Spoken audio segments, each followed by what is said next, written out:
Hey guys, मैं आपको आज बताने वाला हूँ कुछ ऐसे स्टॉक्स जिन पे मेरे को लग रहा है कि क्या मेरा व्यू है वो मैं आपको शेयर करने वाला हूँ। स्टार्ट करते हैं गेल के स्टॉक से। और यहाँ पर आपको गेल में सिंपली दिख रहा होगा कि ये साइडवेज मार्केट चल रही थी।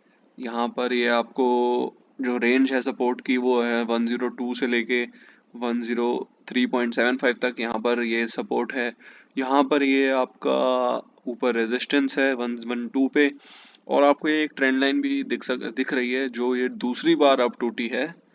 पहली बार टूटी थी और रिवर्स आके वापस ये सपोर्ट तक आ गया था। अब दूसरी बार ये यहाँ पर ये ट्रेंड लाइन भी टूटी है ये। और ये आपका जो रेजिस्टेंस है वो भी टच करके यहाँ पर एक इसने ऐसी एग्जैक्टली हैमर तो नहीं है बट एक टाइप ऑफ बन चुका है, वही वाला हैमर टाइप ऑफ कैंडल बन चुकी है। और यहाँ पर मेरी प्रिडिक्शन ये रहेगी कि ये वापस ट्रेंड लाइन को टच करेगी और फिर वापस ऊपर जाएगी। तो इसके बेसिस पे मैं ये ट्रेड यहाँ पर बनाऊंगा कि ये यहाँ तक वापस 108.5 तक, एटलीस्ट 108.5 108.6 तक वापस एक दो दिनों के अंदर आना चाहिए। और अगर ये नहीं आया तो ये डायरेक्टली पॉज करके एक ऐसी कैंडल बना देगा जिसका क्लोज 111.75 के ऊपर हो, या फिर एक दिन के अंदर ही ऐसी कैंडल बना देगा। और तब हमें कंफर्म ये बात पता चल जाएगी कि ये एटलीस्ट यहाँ तक, इसके लास्ट जो ये टॉप था वहां तक ये जाने वाला है। तो ये मेरी एनालिसिस इस पे है। और बाकी मैं आपको ये बात तो बोलूँगा ही कि जो भी मेरी एनालिसिस है वो सिर्फ मेरी और मेरी ही है। मैं किसी को कोई एडवाइस और वैसे कोई टिप नहीं दे रहा हूँ कि आप ये बाय या सेल करें। मेरा बस ये व्यू है कि मार्केट में अगर कोई ट्रेड करता है ना तो जीरो सम गेम होता है मार्केट में। तो मैं कोई एक एक्चुअली वैल्यू जो है वो मैं क्रिएट नहीं कर रहा खुद। जैसे बिजनेसेस होते हैं वैसे बिजनेसेस में आप लोगों को कुछ ऑफर करते हो, कुछ वैल्यू देते हो आप, जिसके अगेंस्ट वो आपको पैसा देते हैं।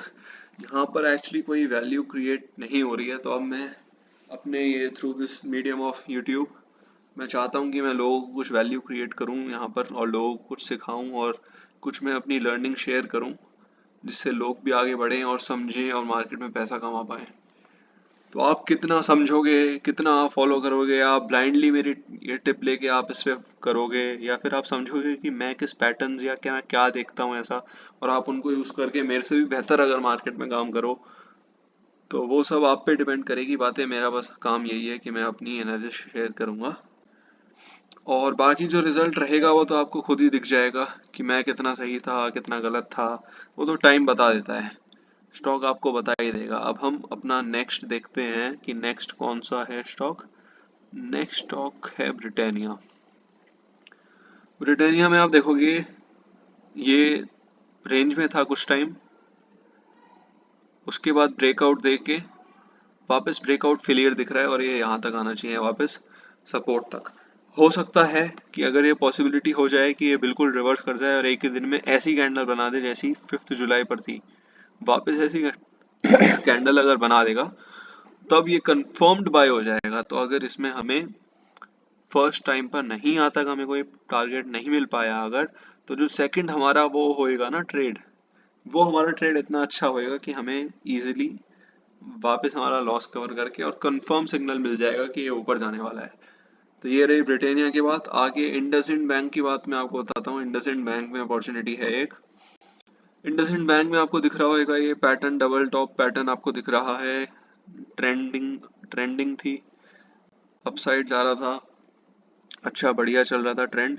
फिर यहाँ पर एक रेड कैंडल बनी, एनगल्फ कर ही रही थी, फिर वापस ट्रेंड कंटिन्यूएशन की कैंडल बन गई। इतनी स्ट्रॉन्ग ये कैंडल नहीं थी क्योंकि ये वापस आप देख सकते हो, तो मेरे व्यू पॉइंट से इतनी स्ट्रॉन्ग कैंडल नहीं थी ये।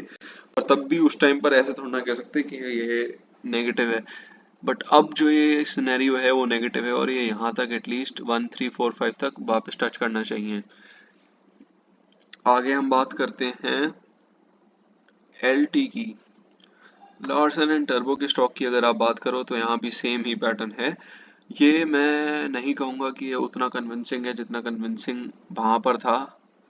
अभी इंडसइंड बैंक में जितना कन्विंसिंग था उतना कन्विंसिंग डबल टॉप नहीं है ये, क्योंकि ये यहाँ पर जो ये एक लेवल है इस लेवल को तोड़ के नीचे ब्रेक डाउन नहीं करा, बट स्टिल अभी ये नेगेटिव ही है और फुल पॉसिबिलिटी अभी ये स्ट्रॉन्ग पॉसिबिलिटी है कि ये भी अपना जो यहाँ का रेजिस्टेंस था जो पहले इसका वो अब सपोर्ट बन के एक्ट करेगा, तो ये वापस 2420 2430 इस लेवल तक आना चाहिए। अब हम बात करेंगे मारुति के स्टॉक की, क्योंकि उसमें भी अपॉर्चुनिटी है एक, और इसमें मैं आपको बताऊंगा कि इसमें बाइंग की अपॉर्चुनिटी है, क्योंकि यहाँ पर अच्छा खासा ट्रेंड चल रहा है और ट्रेंड के हिसाब से अगर आपको बाय करना है तो यहीं पर ही सबसे अच्छी जगह है ट्रेंड के हिसाब से बाय करने की। और ट्रेंड कंटिन्यू रहेगा तो आपको अच्छा खासा प्रॉफिट होएगा और आप अपना फर्स्ट टारगेट यहाँ तक 10,000 तक फर्स्ट टारगेट मान के चल सकते हैं।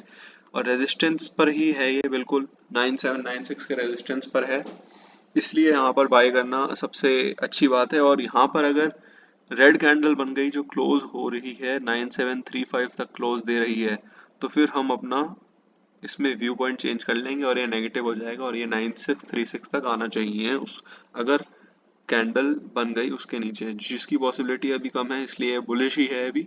और ये आप 10,000 तक का टारगेट मान के इसको अभी बाइंग के साइड देख सकते हैं। बस इतनी मेरी कुछ 5 स्टॉक्स पर बात थी। अब देखते हैं क्या होता है क्या नहीं होता, क्या होता है क्या नहीं होता वो तो टाइम ही बताएगा।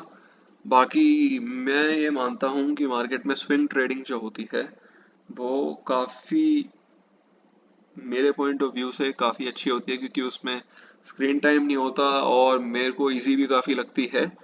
और आप अगर ऑप्शंस देखो, मतलब ऑप्शंस की मार्केट में अगर आप जाओ तो काफ़ी अच्छा रिटर्न मिल जाता है, बहुत ही अच्छा रिटर्न मिल जाता है। खाली 1% के मूवमेंट पर 25% से लेके कभी कभी जब मंथ की एक्सपायरी के पास में हो जाता है तो 100% भी चले जाता है। तो ये काफ़ी अच्छी बात होती है और मतलब इसमें काफ़ी अच्छा है कि स्क्रीन टाइम भी लेस है और मेरे को इजी भी लगता है। आप भी देखेंगे कि तो कुछ पैटर्न्स को आप फॉलो करो और थोड़ा डिसिप्लिन में ये काम करो तो स्विंग ट्रेडिंग से आप काफ़ी अच्छा पैसा कमा सकते हो। तो यही थी आज की बात। अब मैं आपको मिलूंगा मंडे को। अब देखते हैं, जो इन स्टॉक से बात हुई थी वो भी मैं आपको मंडे पर बताऊंगा और 5 न्यू स्टॉक्स में आपको एनालिसिस अपनी शेयर करूंगा। Okay, thank you.